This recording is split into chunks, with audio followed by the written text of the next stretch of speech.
안녕하십니까. 누리PD입니다. 자, 여론조사가 발표됐는데요. 일단 상당한 지각 변동이 지금 예상이 됩니다. 전체 1위는 뭐 볼 것 없이 이제 여기 어, 독주 상태입니다. 조기 대선 차기 대권주자 적합도 이재명 48%. 뭐 그리고 비교 대상 자체가 없어요. 그리고 이런 걸 보면은 무의미합니다. 이재명 혼자 한 50% 가까이 되고요. 한동훈 8, 홍시장, 홍준표 7, 오세훈 5.7, 원희룡 4.8, 안철수 2.8, 뭐 이렇게 나와 있죠. 여권에서는요.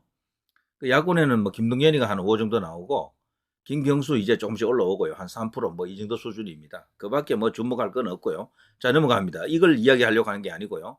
이재명은 그럼에도 불구하고 대통령은 어렵다. 너무도 큰 사법 리스크를 안고 있고요. 이런 범죄자를 대통령 만들면 세상에 웃음거리가 됩니다. 아마 다른 나라라면 이제 대선 후보군에서 이미 이탈된 지 오래됐겠죠. 자, 뉴스 토마토입니다. 자, 여기서 정기 여론조사를 발표했는데요. 저쪽 이야기는 뭐 관심 바뀌고요. 일단은 우리 내부, 보수 내부, 여기 이제 지지율이 중요하겠죠. 현재로서는. 범보수 대선 주자 적합도, 전체를 대상으로 조사하게 되면요. 유승민, 한동훈, 홍준표, 오세훈 순, 여기는 역선택이 많이 들어가기 때문에 유승민이 항상 1위 합니다. 이럴 때는. 요 때는 한동훈이 2위 11.4, 홍준표 10.1, 오세훈 8.1 이렇게 나오는데요. 중요한 것은 보수층, 국힘 지지층이 중요하잖아요. 여기서는 홍준표가 보수층에서 1위 했습니다. 와, 이거 홍준표 아직 죽지 않았다라는 이야기예요. 이렇게 되면은. 이번에 탄핵 사태 최대 수혜자가 홍준표가 되고 있습니다. 이렇게 되면은 20.9, 한동훈을 제쳤습니다. 19.1, 오세훈도 한동훈과 비슷한 15.8, 유승민은 보수층으로 들어오면 5.7밖에 안 돼요. 국민의힘 지지층, 한동훈 24.4, 홍준표 23.8, 오세훈 21.9, 당대표 될 때 63%는 오간데 없습니다. 지금은 그 지지율도 유지하지 못하는 게 그 반대 지지율 36%도 안 나올 겁니다. 지금 만일에 당대표 경선하게 되면은 요 조건 그대로 들어가게 되면요. 한동훈은 1위를 못할 수도 있어요. 당대표에서. 자, 한동훈 24.4, 홍준표 23.8, 오세훈 21.9, 나경원 6.4 이런 순으로 나왔습니다. 이게 아주 의미심장합니다.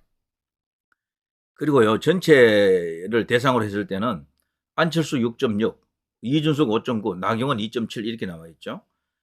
그런데 여기 저 우파에서 지금 기대하는 희망을 걸고 있는 김문수, 그리고 황교안 같은 사람은 아예 언급 자체가 안 되니까 다른 인물 여기 들어가 있죠. 이게 누구 지지율인지 모르는 거예요. 그러니까. 자, 이런 식이면은 김문수, 황교안을 띄우는 것은 정말 하늘의 별따기처럼 어렵다라는 걸 알 수가 있을 겁니다. 자, 그럼에도 불구하고 이제 뚜벅뚜벅 걸어 나가야 되겠죠. 자, 보수층에서는 한동훈이 32.8에서 19.1로 급락했습니다.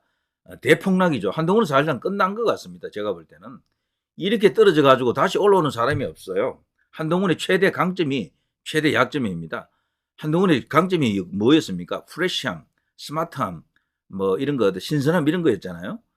예의 바람, 겸손함. 근데 그런 것들이 강점이었는데 지금 단점이에요. 왜냐하면 그게 미숙함이 되거든. 아마추어 같다고요. 마치 이 이제 프로들이 노는 세계에 아마추어 하나가 들어온 것 같은 그런 느낌이 드는 거예요. 그래서 잠시는 좋아할 수 있지만 지속적으로 좋아하기는 힘듭니다. 노련미를 갖춰야 됩니다. 정치력을 만들어야 된다니까요. 한동훈에게는 노련미도 없고 정치력이 없는 거예요, 지금. 때문에 이렇게 지금 박살나는 겁니다. 그 정치가 절대 간단하지 않습니다. 머리 좋을 필요는 없는데, 뭐 머리 뭐 굳이 또 나빠야 된다는 이유는 아니고요. 머리로 하는 게 아닙니다. 그래서 이 감각이 있어야 되는데 그 정치 감각이라는 것은 머리하고는 상관없습니다. 다른 어떤 재능이 좀 필요한데 그게 없는 것 같다라고 보여지고, 그리고 가장 중요한 노선이 일단 흔들리고 정체성이 흔들리기 때문에 이제 다시 회복하기는 어려울 겁니다.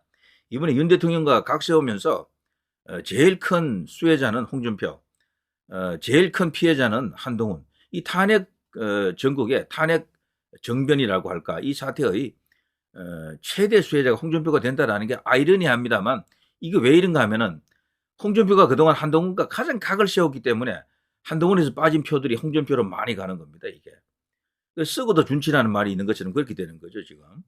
자, 이렇게 되면 국민의힘 보수 내부는요, 완전히 빅3 체제입니다. 한동훈, 홍준표, 오세훈 이렇게 되는 거죠. 김문수, 황교안 같은 사람은 언제 옵니까? 자, 오세훈도 만만치 않다라는 걸 보여주죠. 그런데 오세훈은 명태균입니까? 거기로부터 유턴을 맞았잖아요. 그래서 오세훈도 지금 상당히 위험하다라고 보여지는데 결국 최대 수혜자가 홍준표가 될 가능성이 크다. 자, 홍준표로 가야 됩니까? 홍준표도 사실 그 능력 면에서는 출중하다라고 봅니다. 제가 볼 때. 야권이 그 누구도 여기 견줄 수 없는 능력을 갖고 있다. 행정 능력 이런 것들은요. 오세훈 역시도 마찬가지. 이 두 사람은 그게 가장 큰 강점이 되겠죠. 경력, 노련미, 그리고 행정 경력, 행정 능력, 뭐 이런 것들입니다. 자, 아무튼 이런 걸 보면요. 야, 무섭다라는 걸 알 수가 있을 겁니다. 자, 국민의힘 지지층에서는 한동훈이 1위긴 한데 뭐 엄청나게 떨어져 가지고 24.4 거의 반 이하로 떨어졌죠. 홍준표가 급부상했습니다. 23.8 최대 수혜자가 맞다니까요. 결국 이런 게 맞다면은 오세훈이 21.9 거의 비슷하고요. 결국 국민의힘은 지금 3강으로 가고 있습니다. 3강으로. 자, 이런 식이면요. 저쪽에서 누가 나오든 이쪽에서는 홍준표, 오세훈 중에 후보가 나올 가능성이 굉장히 커졌습니다. 홍준표, 오세훈 중에. 하늘에서 뚝 떨어지는 게 아니에요.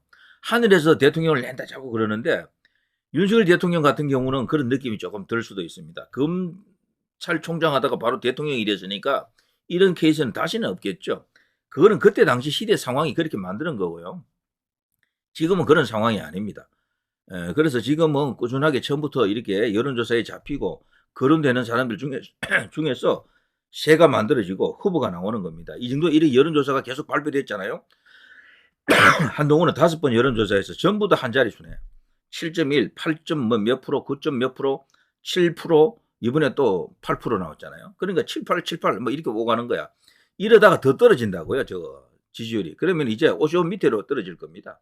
그러면 끝나는 거야. 그래 한동훈은 처음부터 다시 차근차근 밟아오는 수밖에 없습니다. 제가 권합니다. 그 주변에 엄청난 의혹들이 있는데 그거 해소할 자신 없으면 정치 안 하는 게 좋고 그거 해소할 자신이 있다. 자기와는 무관하다 생각하면 정치를 해도 좋은데 가발이면 가발을 밝혀줘야 됩니다. 정치인은 정직해야 된다니까요. 연예인들도 자기 가발이면 가발이라고 말하지 않습니까? 키높이 신발 신었으면 신었다고 이야기해줘야 돼요. 이미 다 그렇게 쫙 하고 퍼져 있는데 말도 안 하고 가만히 있으면 그거 자체가 지지율 자꾸 떨어뜨린다니까. 그렇게 하면은 지금 10대, 20대, 30대들 한 가발, 뭐 한 뚜껑, 뭐 혹은 뭐 한 뽕, 뭐 가슴에 브라자까지 찼다 뭐 어쩌고 해가지고 그리고 뭐 키높이 신발도 보통 뭐 킬힐 정도로 10몇 센치 신었다고 지금 난리 났습니다. 그걸로 그냥 완전 뭐 희화화돼 가지고 조롱거리가 돼 있는데 어떻게 정치합니까? 어른들 보기에 뭐 그건 뭐 문제입니까? 이렇게 말할 수가 있지만 그렇지 않습니다. 그거 자체가 자기를 속인 것으로 보는 거예요. 위선으로. 위장한 것으로 보기 때문에 정직하게 밝히고 나와야 됩니다. 그거 안 하면은 앞으로 정치 못해, 한동훈은. 그거 굉장히 중요한 이슈입니다. 그런 것들. 그리고 원래 이렇게 짧은 시간에 올라갔던 지지율이 이렇게 급락한 경우에는 다시는 못 올라옵니다. 제2의 황교안이다, 뭐 이준석이다 이런 말이 있는데 그것과는 좀 다른 성질이지만 상당히 어려울 것이다. 그런 것을 다 이렇게 정리하고 내추럴을 한 상태로 나타나야 됩니다. 그리고 밑바닥부터 다시 다져야 돼요. 밑바닥이라면 뭐겠습니까? 국회의원 선거에 한번 도전해 보세요. 될는지 수도권에서 한번 도전해 보시라고. 떨어질 가능성도 굉장히 클 거예요. 국회의원 선거도 만만치가 않습니다. 자, 아무튼요. 여권에 정말 우리가 지금 원하는 인물은 아닐 수가 있습니다. 홍준표, 오세훈 이런 사람들. 근데 지금 새는 또 이렇게 지금 몰려가게 되면은 조중동의 선택이 결국은 되는 쪽에 또 쓰는 경우가 많거든요. 되는 쪽에 쓴다고요. 유승민을 띄우고 싶고 이준석을 띄우고 싶을 겁니다. 그런데도 가능성이 없으면 결국에는 오세훈 아니면 홍준표 쪽으로 갈 가능성이 크겠네. 이런 식이면은. 자, 뭐 썩 유쾌한 어떤 내용은 아닙니다만 그럼에도 불구하고 현상을 들여다볼 수 있는 좋은 재료가 아닌가 싶습니다. 홍준표가 최대 수혜자가 되고 있습니다. 놀랍습니다. 이게 바로 정치인 것 같습니다. 자, 누리 PD 김준희였습니다.